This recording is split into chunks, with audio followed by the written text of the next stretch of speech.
Paz do Senhor, meus irmãos. Hoje vamos dar início a mais uma lição, a lição de número 5, que tem o título Abigail, quando a sabedoria faz diferença para a vida. O nosso texto áureo está em 1 Samuel, capítulo 25, versículo 28, que diz assim: Perdoa, pois, a tua serva esta transgressão, porque certamente fará o Senhor casa firme a meu Senhor, porque meu Senhor guerreia as guerras do Senhor, e não se tem achado mal em ti por todos os seus dias. Amém? Hoje estamos com uma visita ilustre aqui na nossa aula, de uma pessoa sábia, humilde e há quem diga muito bela. Não tão bela quanto a minha esposa, é claro, mas acredito que muito bela. Temos a irmã Abigail. Passa aqui, irmã Abigail. Seja muito bem-vinda à nossa aula. Né? Olá a todos. Muito bem-vinda. E a senhora de fato é muito bonita, viu? Obrigada. Não tão bonita quanto a minha esposa, é claro, mas muito bonita. É a irmã Rebeca, né? Isso. Já deve ter escutado falar dela. Vi ela, passei por ela ali. Ah, passou por ela ali? Ela fica nos bastidores. Isso.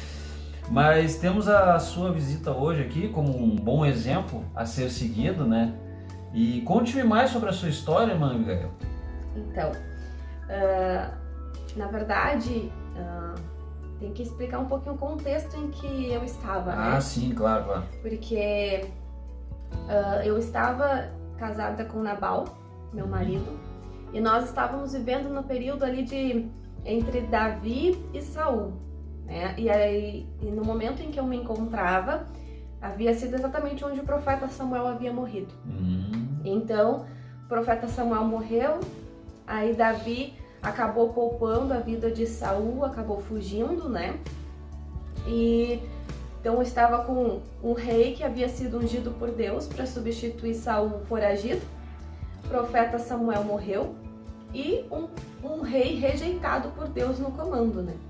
Então esse era o contexto da história que eu estava junto com o meu esposo. Era um período então de como é que eu vou lhe dizer assim? Certo tumulto, na verdade, político. Tumulto, exatamente, é a palavra, eu acho que é mais essa, né? Exato. E é onde eu estava, porém a minha família, graças à boa administração financeira do meu esposo Nabal, a gente estava bem financeiramente, né? A gente tinha bastante posses, a gente tinha como sobreviver, né, a essas transições, a esses, vamos dizer assim, momentos que estavam acontecendo, né, na sociedade ali, no nosso tempo como um todo, graças a Deus, né.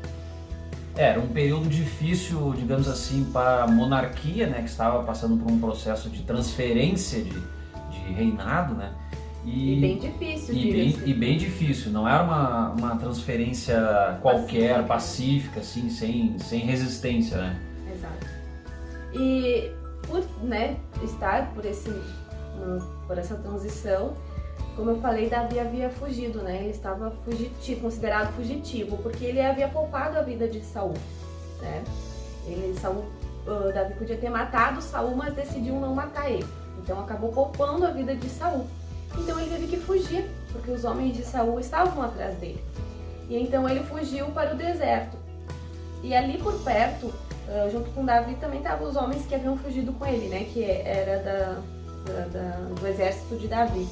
E esses homens, eles faziam a guarda dos nossos rebanhos, dos nossos pastores. Se não me engano, era aproximadamente 600 homens, alguma coisa do tipo. Isso, assim. Eram 400 e pouco, quase 600, era bastante homem, era bastante gente, bastante guerreiro, na verdade, sim, né? Davi vivia só com os guerreiros. Sim. E os nossos pastores, eles estavam ali cuidando das ovelhas, né? Cuidando do nosso gado. E como tu deve saber, irmão Jonas, naquela época existiam muitos ladrões. Então eles acabavam roubando, matando os pastores, roubando as ovelhas, né? Porque isso era lucro, né, para eles. Então, como vocês tinham muitas riquezas e muitas posses, isso aí chamava muita atenção. Exatamente. Então Davi acabou fazendo essa guarda, né? Ele formou como se fosse um muro. É como se fosse uma guarda pessoal, né? Exatamente. Mas a gente não sabia. Sim. Né? Eu não sabia, Nabal também não sabia, mas ele fazia essa guarda para nós. Que interessante. E enquanto Davi estava com seus homens ali, nenhum mal aconteceu, né? Para o nosso rebanho como para os nossos homens que estavam ali. que benção. Porém, como você sabe, né, naquele tempo, a maioria dos casamentos eles eram arranjados, né? Sim. Então, foi o caso do meu. Eu casei com Nabal, né, por um casamento arranjado. E você sabe que Nabal, ele não era um homem exemplar. Ele era, como o próprio nome dele, né, significa tolo, ele era um homem tolo. Ou seja, o fato de ele possuir bastante riqueza, né, de nós termos bastante condições financeiras, não fez ele ficar mais inteligente. Sábio, né? Inteligente no sentido de tratar, né, com as Sim, pessoas. sim. Exatamente, não fez ele ficar sábio.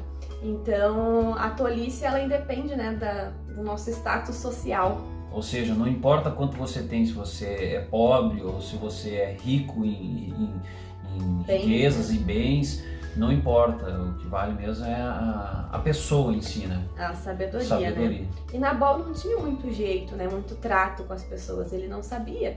Ele era rude, ele era grosseiro e principalmente ele era muito impulsivo, né? Ele tomava atitudes muito precipitadas. Enérgico. Exatamente. Sim. Isso até que levou a um fato, irmão Jonas, que envolveu Davi, que foi onde eu ia perder toda a minha casa, né? Ia perder todos que estavam ali. Todos iam morrer por causa da atitude do meu marido, do finado Nabal. Finado. Ele morreu. Ah, ele veio morrer. Ele veio morrer. Uhum. Mas conte-me mais sobre essa história do que aconteceu ali, e depois chega, claro, ao fim, né? Contando também sobre como é que foi como tudo terminou. Como tudo terminou, exatamente. É isso que você quer saber? Exatamente. Então tá. Na verdade, esse fato que eu falei pro irmão Jonas é que quando chegou a época de tosquear as ovelhas, como a gente não sabia que Davi havia feito essa proteção, Davi manda alguns homens até onde Nabal estava. Nabal foi para lá para tosquear as ovelhas e para pedir, né, um pouco de comida. Porque como eles Se eu não me engano, era um período festivo até, né? Sim, porque ele estava tosqueando as ovelhas e essa lã ia ser revertida, né, em roupas e a gente ia acabar lucrando. Então, sim, com certeza, era um momento feliz, um momento alegre, né? É até propício para você pedir alguma coisa. Com Quando certeza. a pessoa está num momento ruim, é natural ouvir o não, né? Então, Davi manda, né, seus homens uma educação, assim, ó, fora do normal, porque a pessoa tem aquela educação normal, né, do dia a dia. Mas ele manda falar com Nabal de uma forma muito mais educada, né? Pedindo um pouco de alimento, um pouco. Tanto é que ele fala assim, ó, o que conseguir pegar pra mim tá bom, né? E ele, junto com essa mensagem, ele fala pros moços, né, pros rapazes, dizerem pra Nabal que eles haviam protegido os homens, protegido as ovelhas, que Nabal não teve, que a gente, né, não teve nenhum prejuízo. Vocês não tiveram custo nenhum, no caso, né? Não tiveram que... A gente teve uma guarda pessoal, como o irmão falou, sem precisar desembolsar, né? De graça, né? Sim. Então, isso naquele tempo não existia nada de graça, né? Então, Davi fez aquilo e como ele estava foragido, realmente não tinha quem ajudasse ele. Então, como a senhora disse, eles eram guerreiros, né? Exato. Eles eram guerreiros. E então ele pediu um pouco de comida, né? Aproveitou que era um dia bom, um dia propício a isso e pediu um pouco de comida.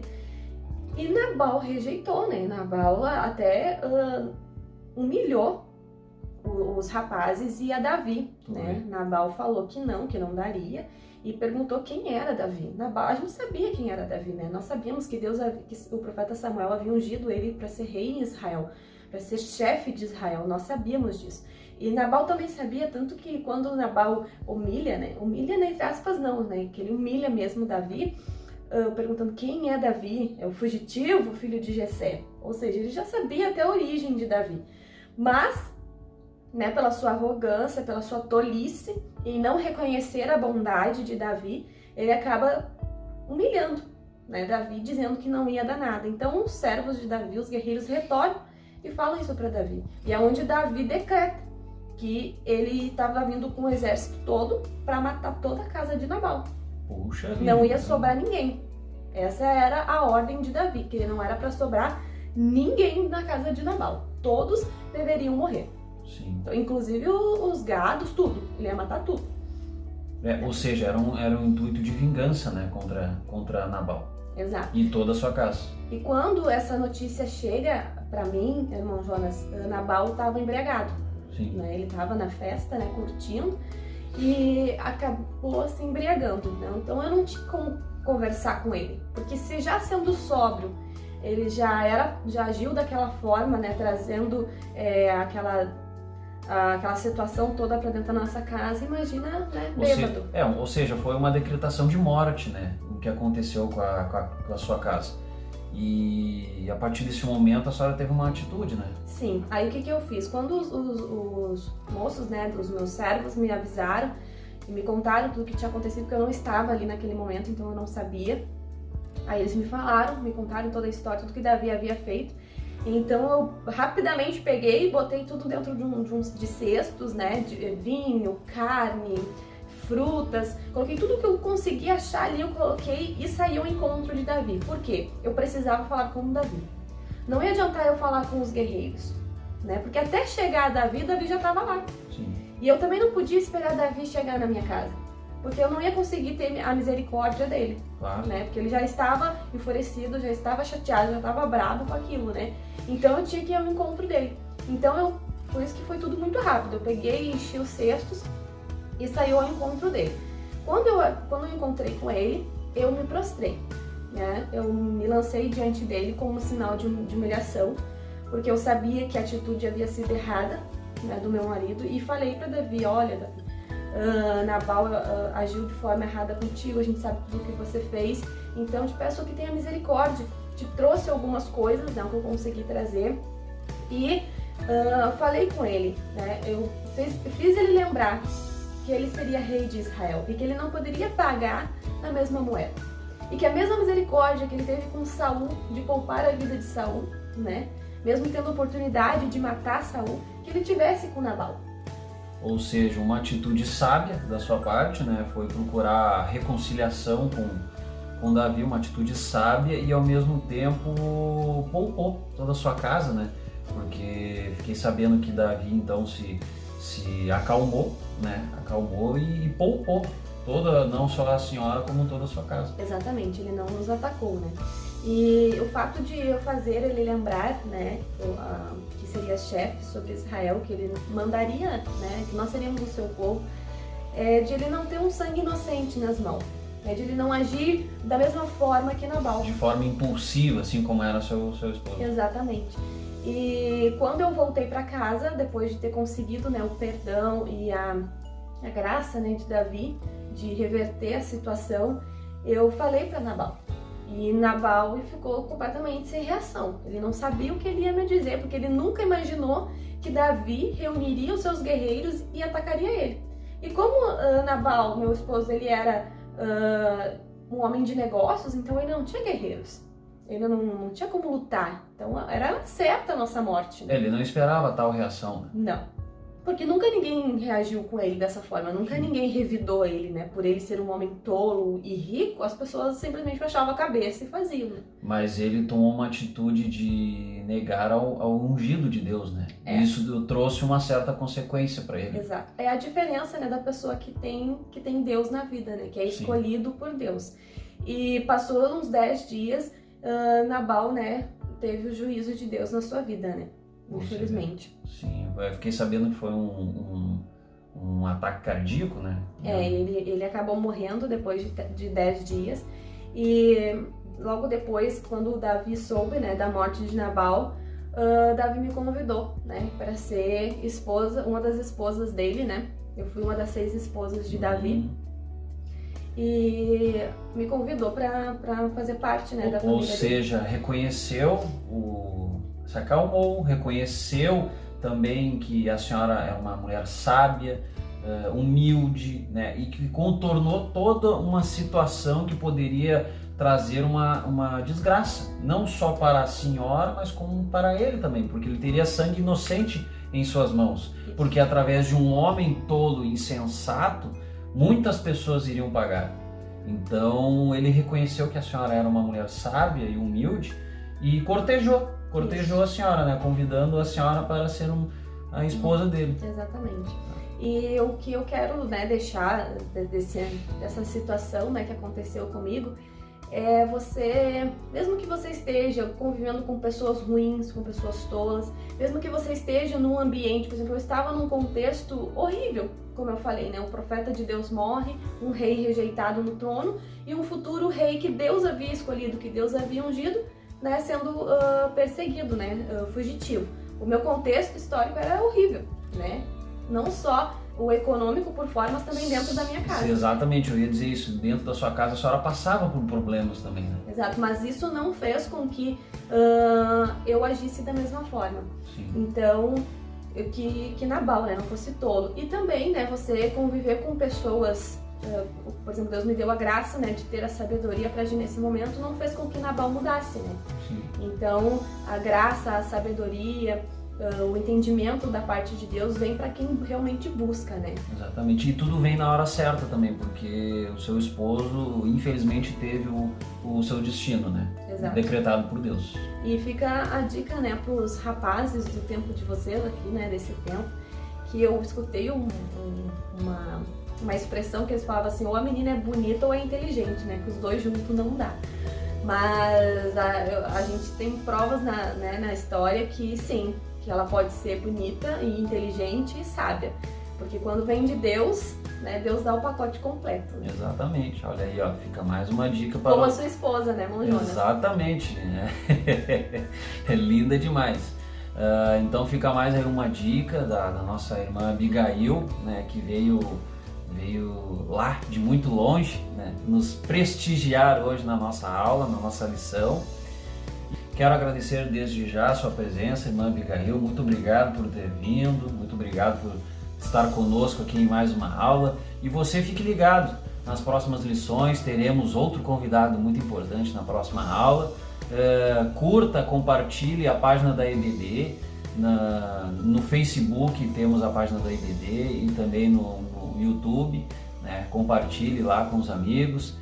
E fique convidado para a próxima aula, que será no próximo domingo, e que Deus abençoe a sua casa, amém? Tem mais alguma coisa a dizer, irmã? Amém. Que Deus abençoe e espero estar aqui mais algumas vezes, né, compartilhando as coisas de Deus. Isso aí, se Deus assim permitir. Então, até a próxima aula. Deus abençoe, um abraço!